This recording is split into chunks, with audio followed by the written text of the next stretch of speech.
Okay. Hello guys, today we are with third video of mole concept. तो हमें क्या करना है, इसके हमने 2 पार्ट कवर कर लिया है। अब हम इसका थर्ड पार्ट देखते हैं क्या है।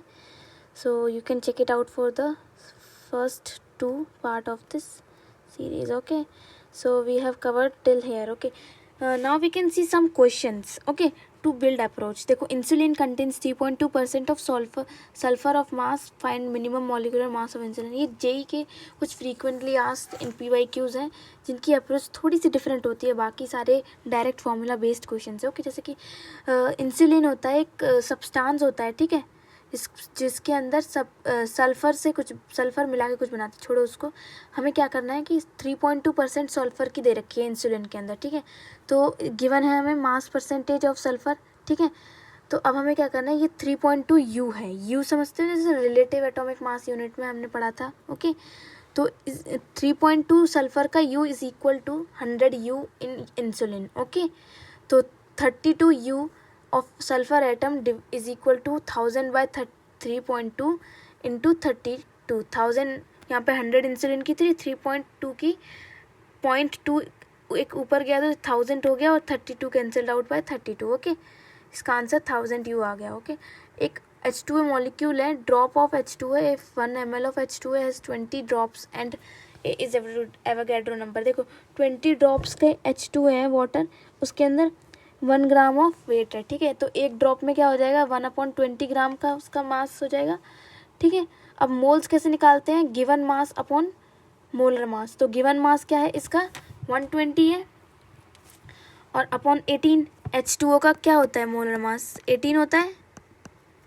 तो यही हमने फॉर्मूला फिट किया है। अब एक फॉर्मूला हमने दूसरा भी पढ़ा था, number of molecules upon Na is equal to 1 upon, देखो यहाँ पे फिट किए हैं हमने 2 फॉर्मूलाज को। ओके, तो यहाँ से हमारे नंबर ऑफ मॉलिक्यूल्स आ गए। ये हमारा क्या था, मोल्स थे। ओके, मोल्स क्या होते थे, मोल्स क्या होते थे, यहाँ पे हमने लिख रखा है ना, moles number of entities is equal to Na। यहाँ पे हमने मोल्स ऑफ H2A निकाले, moles of H2A 1/2 into 18, 1/20 into 18, तो हमने वही इक्वेट किया है, ठीक है। ये हमारा आंसर आ गया। और अब हम पढ़ते हैं एम्पिरिकल एंड मॉलिक्यूलर फॉर्मूला। ये क्या होता है, ये जो मॉलिक्यूलर फॉर्मूला है ना, ये हमें एक्चुअल नंबर ऑफ एटम्स जो मॉलिक्यूल्स में प्रेजेंट होते हैं वो हमें बताता है, ठीक है। जैसे इसका फॉर्मूला है एक, वो आप देख लो, फिर उसके बाद क्वेश्चन की तरफ मूव करते हैं। एन क्या होता है, एन, ठीक है। देखो ये ना कोएफिशिएंट टाइप का होता है, इसे देखो, इसका फॉर्मूला क्या होता है, मॉलिक्यूलर फॉर्मूला मास होता है अपॉन एम्पिरिकल फॉर्मूला मास होता है, ठीक है। मॉलिक्यूलर फॉर्मूला को हम लिख सकते हैं N into empirical weight. Okay, देखो एक क्वेश्चन क्या है, compound contains 28% nitrogen, 72% metal, by mass 3 atoms of the metal combines with 2 atoms of nitrogen, the atomic mass of metal.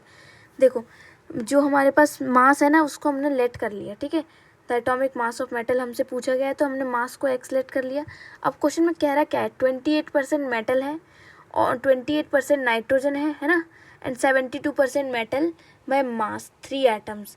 देखो 28 हमने लिखा, 3x 3 एटम्स हैं, ठीक है, अपॉन क्या दे रखा है, प्लस 28, क्योंकि टोटल तो हमारे पास यही है ना, 3x दे रखे हैं और टोटल 28 है, इंटू 100 हमने किया, हमारे पास क्या दे रखे हैं, कितनी परसेंटेज नाइट्रोजन की, 28 हमने लिख दी। तो इसको सॉल्व करके हमारा क्या आ रहा है, 24 इज इक्वल टू एक्स। अब देखो कंबशन रिएक्शन की ना हमें बैलेंस रिएक्शन हो, इसे याद कर लो, क्वेश्चंस करने में बहुत हेल्प मिलती है। CxHy plus x plus y 4O2 gives XCO2 plus y 2 H2O, ठीक है।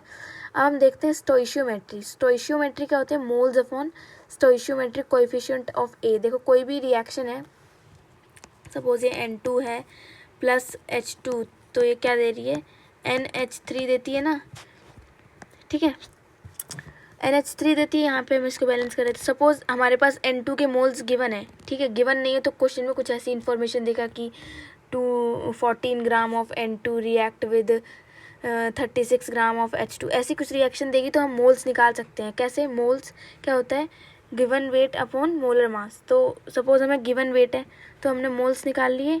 मोल्स में क्या होता है, मोल्स के बाद हम क्या निकालेंगे, जो स्टोइशियोमेट्री क्या कहता है कि moles upon स्टोइशियोमेट्रिक coefficient of A।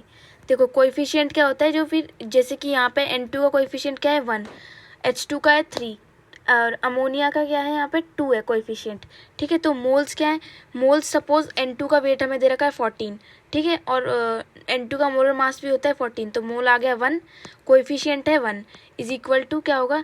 अब H2 के कितने मोल्स हैं हमारे पास, सपोज H2 का मास हमें दिया है 36, ठीक है 36। अब यहाँ पे H2 का क्या है, H2 क्या होता है, H2 का मोलर मास 2 ही होता है क्योंकि एक सिंगल का 1 होता है, तो 36 अपॉन 2 तो क्या आएगा 18 मोल्स अपॉन कोएफिशिएंट क्या है 3, और यहाँ पे क्या है NH3 का मोलर ग्राम सपोज कुछ भी है x है, ओके, और इसका मोलर मास क्या है सपोज y आ रहा है कैलकुलेट करने के बाद, तो ये हम लिख सकते हैं स्टोइशियोमेट्री ऑफ कोएफिशिएंट से, ओके, होप यू गॉट।